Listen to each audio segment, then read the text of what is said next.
Namah Siddhebhya. After watching the previous two videos, you might be more keen on knowing more Siddhant of Jain Dharma. In this video, we will talk about how does a thing function. द्रव्य किस तरह कार्य करता है. In the previous video, we studied the structure of a thing. वस्तु की संरचना कैसी है ये हमने पूर्व के वीडियो में देखा. गुण पर्ययवत् द्रव्यम ते सहक्रम प्रवृत्तयः. इस सूत्र के आधार से हमने पूर्व के वीडियो में जाना कि वस्तु अर्थात द्रव्य गुण पर्याय वाला है और वह गुण सहभावी और पर्याय क्रमभावी प्रवृत्त होती है. With the use of these various video clips, we will understand how does a thing function. इसके लिए हमने पंचास्तिकाय के इस सूत्र का आधार लिया है. यह सूत्र है द्रव्यम सलक्षयणम उत्पाद व्यय ध्रुवत्व संयुक्तम, अर्थात द्रव्य सतलक्षण वाला है और वह उत्पाद व्यय ध्रुवता से संयुक्त है. चलो समझते हैं कैसे. यहाँ दो वीडियो क्लिप प्रस्तुत की है. दोनों ही वीडियो क्लिप में एक ही सीन दर्शाया जा रहा है. फिर भी ये दोनों वीडियो क्लिप अलग अलग है. कैसे?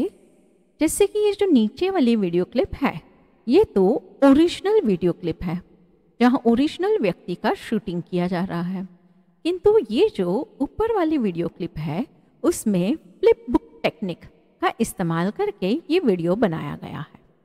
ये फ्लिप बुक टेक्निक क्या है ये समझते हैं.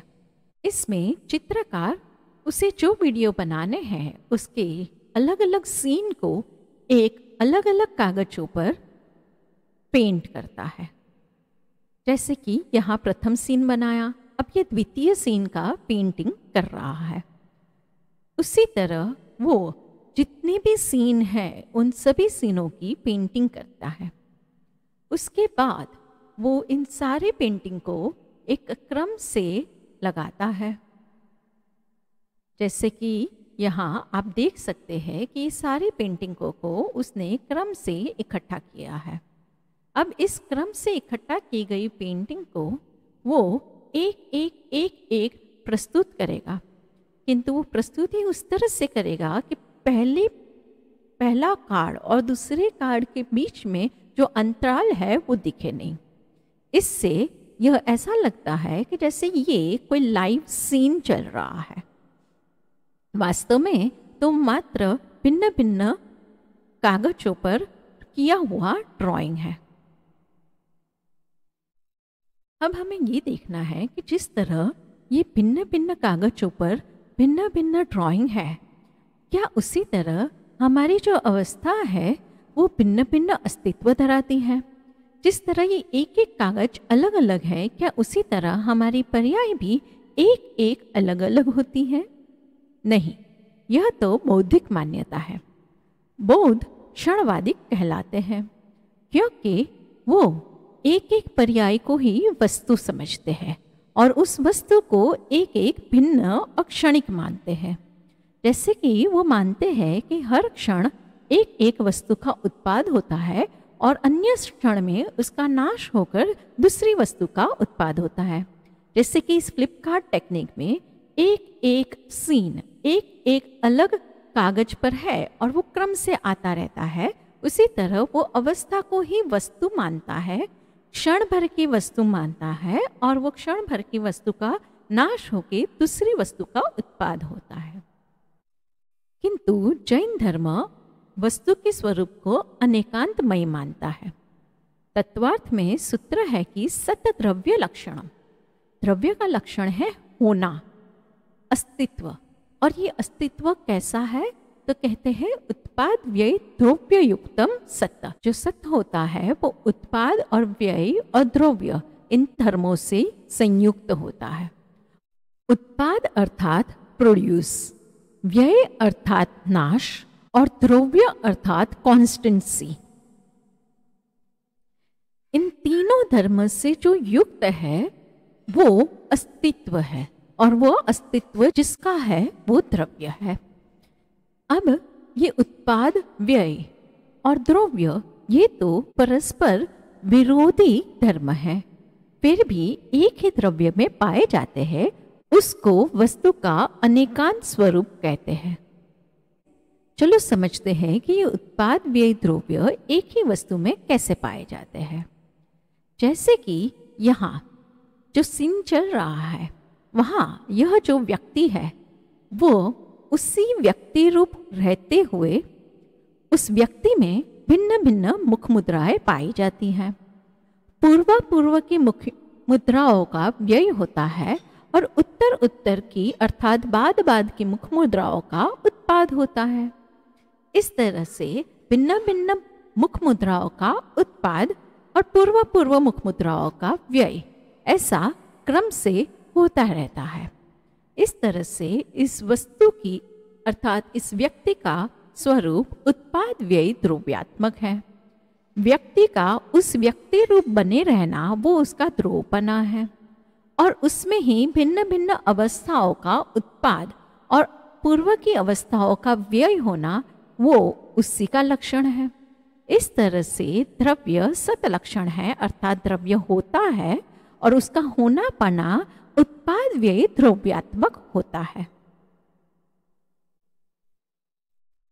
अब प्रश्न ये है कि जिस तरह ये भिन्न भिन्न कागजों के बीच में गैप होता है, एक कागज के बाद दूसरा कागज जब प्रस्तुत किया जाता है वो बहुत ही तीव्र गति से प्रस्तुत किया जाता है, फिर भी उन दोनों के बीच में कुछ समय अंतराल तो है ही और वो कागज भी भिन्न भिन्न है। क्या इसी तरह एक पर्याय और दूसरी पर्याय के बीच में कोई गैप है? तो उत्तर है नहीं, पर्यायों के बीच में कोई गैप नहीं, क्योंकि ये पर्याय एक द्रव्य के प्रवाह के अंश होते हैं। जैसे कि ये एक इंसान है, ये निरंतर क्रियाशील है, ये निरंतर क्रिया करता करता भिन्न भिन्न अवस्था रूप होते जा रहा है।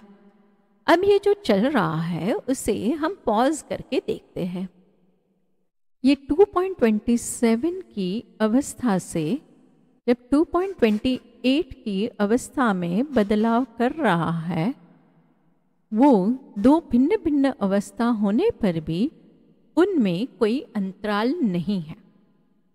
इस तरह से हम समझ सकते हैं कि अवस्थाओं के बीच में कोई अंतराल नहीं है, क्योंकि वह द्रव्य ही उस भिन्न भिन्न अवस्था रूप होते जा रहा है और वो निरंतर इस द्रव्य की तरह क्रियाशील पाया जाता है। अब प्रश्न ये है कि यदि द्रव्य निरंतर क्रियाशील है तो पर्याय एक समय की होती है। इस कथन का क्या अर्थ है? ये अर्थ समझने से पहले हम इन दो घड़ियों के बीच के अंतर को समझते हैं। ये दोनों ही घड़ियां समय को दर्शाती हैं। फिर भी पहली घड़ी में जो सुई दिखाई गई है वो रुक रुक कर चलती है और दूसरी घड़ी में जो सुई है वो निरंतर चलती है, कहीं भी एक क्षण के लिए भी रुकती हुई नहीं दिख रही है। तो पर्याय का स्वरूप कैसे जाने? क्या इस पहली घड़ी की तरह पर्याय एक समय के लिए आकर टिकती है, रुकती है और फिर दूसरे समय में उसका व्यय हो जाता है? या फिर यदि द्रव्य निरंतर परिणमता है तो वो अवस्था एक समय की रुकी कैसे? ये कैसे समझे? चलो, जैसे कि हमने पहले कहा, ये इंसान निरंतर चलते जा रहा है, ये इस तरह चल रहा है, ये इस तरह रुक रुक रुक कर नहीं चल रहा। आप देखो वो कभी भी कहीं पे भी रुक नहीं रहा। फिर भी जब इस प्रवाह में हम पॉज करके देखते हैं तो 161 सेकेंड पे ये इंसान इस अवस्था में पाया जाता है। उसके बाद अगर ये समय देखे 2 सेकेंड, तब ये इंसान इस अवस्था में पाया जा रहा है। इस तरह वो भिन्न भिन्न समयों पर भिन्न भिन्न अवस्थाओं में पाया जा रहा है। फिर भी इस अवस्था रूप से वो कहीं पे भी रुका नहीं था। ये क्या दर्शाता है कि पर्याय टिकती है, ऐसा नहीं। जब काल प्रवाह में हम भेद कर करके देखते हैं तो उस समय पर जो जो अवस्था पाई जाती है उस अवस्था को एक समय की अवस्था कही जाती है। फिर भी वो एक समय के लिए रुका, ऐसा रुकना पना पर्याय का स्वरूप नहीं, क्योंकि पर्याय का स्वरूप उत्पाद व्यय है। ये एक समय अर्थात जिस समय पे जो अवस्था पाई जा रही है वो अवस्था उस समय, और समय जो है वो काल का माइन्यूटेस्ट सबसे छोटा भाग है। उससे कोई छोटा भाग काल का नहीं होता। यहाँ तो हम वीडियो में मिली सेकेंड ही देख पाते हैं, फिर भी जिस समय वो जिस अवस्था में पाया जाए वो अवस्था वो उसी समय की होने से उस अवस्था को एक समय की अवस्था कही जाती है। किंतु ये इस तरह से एक एक समय में भिन्न भिन्न अवस्था रूप होकर रुक कर फिर दूसरी अवस्था हो, ऐसा नहीं है। द्रव्य तो निरंतर परिणमता ही रहता है। अब इस वीडियो क्लिप के द्वारा हम समझेंगे कि द्रव्य नित्य परिणमता है, तब उसमें दो प्रकार से उत्पाद व्यय पाए जाते हैं, एक अर्थ पर्याय, एक व्यंजन पर्याय। जो इस द्रव्य का भिन्न भिन्न आकार बनता है वो प्रदेशत्व गुण के कारण बनता है। पूर्व का आकार व्यय होके पश्चात आकार बन रहा है। देखिए इस ऑक्टोपस को, वो हर समय अपना आकार बदल रहा है। वो आकार जो बदल रहा है और फिर नया आकार का उत्पाद होता है, पूर्व आकार का व्यय होता है। इस तरह से ये जो भिन्न भिन्न आकार बन रहे हैं उसे व्यंजन पर्याय कहते हैं। और इस प्रदेशत्व गुण के अलावा जितने भी अन्य गुण हैं उनमें जो उत्पाद व्यय होता है उसे अर्थ पर्याय कहते हैं। जैसे कि इस ऑक्टोपस के हमने भिन्न भिन्न कलर देखे, वो समय समय पर अपना कलर बदल रहा है। ग्रीन में से रेडिश हो रहा है और फिर ब्लैकिश हो रहा है। इस तरह से ऑक्टोपस का जो वर्ण गुण का उत्पाद व्यय रूप परिणमन चल रहा है, वो उत्पाद व्यय रूप परिणमन होते हुए जो जो अवस्थाएं बन रही है उनको अर्थ पर्याय कहते हैं। चलो हम उत्पाद व्यय को यहाँ स्क्रीनशॉट लिए हैं उसके आधार से समझें। ये जो ऑक्टोपस है जैसे आपने देखा वो निरंतर बदलाव हो रहा है। उस बदलाव के हमने दो स्क्रीनशॉट लिए हैं, एक 1.50 सेकंड पर, एक 1.51 सेकंड पर। ये जो दोनों बदलाव है वो उत्पाद और व्यय को दिखाते हैं। जैसे कि ये प्रथम अवस्था, उसमें ये इस अवस्था में है, वो अवस्था व्यय होके इस अवस्था का उत्पाद हुआ है। फिर भी ये ऑक्टोपस वही है। इस तरह से ये व्यय, ये उत्पाद और ये वही है, ऐसा जो ध्रुवता का लक्षण है। ये हुआ वस्तु का उत्पाद व्यय ध्रुव युक्त अस्तित्व, और ये अस्तित्व इस वस्तु का होने से ये अस्तित्व उसका लक्षण है।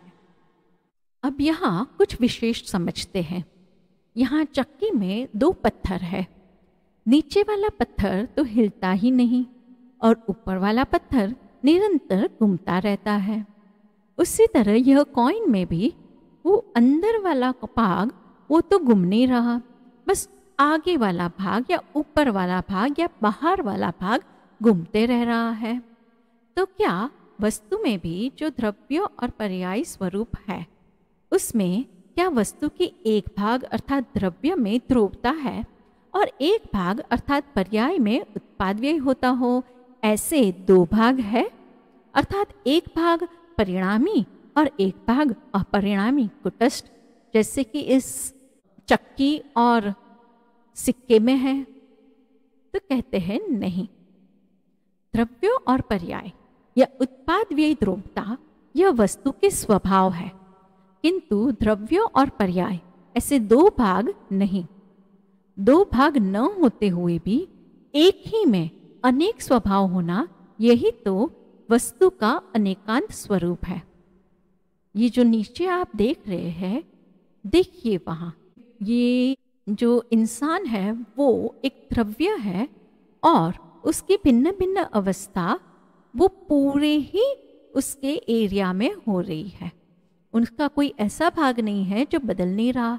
उसी तरह ये ऑक्टोपस पूरा का पूरा बदल रहा है। ऐसा उसका कोई भाग नहीं है जो अपरिणामी हो, जो कुटस्थ हो, जो परिणमन नहीं कर रहा हो। फिर भी ये व्यक्ति उसी व्यक्ति रूप रहता है। ये ऑक्टोपस रूप ही रहता है। ऐसी उसकी एक रूपता है जो हर समय पाई जाती है, एक रूप से पाई जाती है, वो उसकी ध्रुव्यता है। इस तरह वस्तु उत्पाद व्यय ध्रुव्य स्वरूप है। ये तो हुई अन्य द्रव्य की आधार से बात। अब हम अपनी बात करते हैं। हम एक जीव द्रव्य है और हम में ज्ञान गुण है। इस ज्ञान गुण के कारण हम निरंतर जानन क्रिया करते हैं और उस क्रिया से हर समय जानना कार्य होते रहता है। ये जो जानना कार्य होता है वो हमारी ही भिन्न भिन्न अवस्थाएं हैं। जैसे कि बाहर में ये एक बस है, उस बस का जानपना हमारे अंदर हो रहा है। ये बस तो हमारे अंदर नहीं है। यहाँ समझाने के लिए कि ये बस को जाना, इसलिए हमारे अंदर बस का चित्र दिखाया गया है। ऐसा कोई चित्र हमारे अंदर प्रतिबिंबित नहीं होता, किंतु उस बस को जाना ऐसा हमारा स्वभाव है। ये हुई एक पर्याय। फिर बस के बाद हम टावर को जानते हैं और टावर के बाद हम इस ट्रैक्टर को जानते हैं। इस तरह हमारी भिन्न भिन्न अवस्था होती रहती है जो उत्पाद व्यय स्वरूप है। किंतु ये जानना इस तरह ज्ञान स्वभाव हमारे में निरंतर वर्तता रहता है, वो उसकी ध्रुव्यता है। इस तरह उत्पाद व्यय ध्रुव्यात्मक हमारा स्वरूप है। उत्पाद व्यय ध्रुव्य को समझते ही हम समझ सकते हैं कि how does a thing function. Thank you.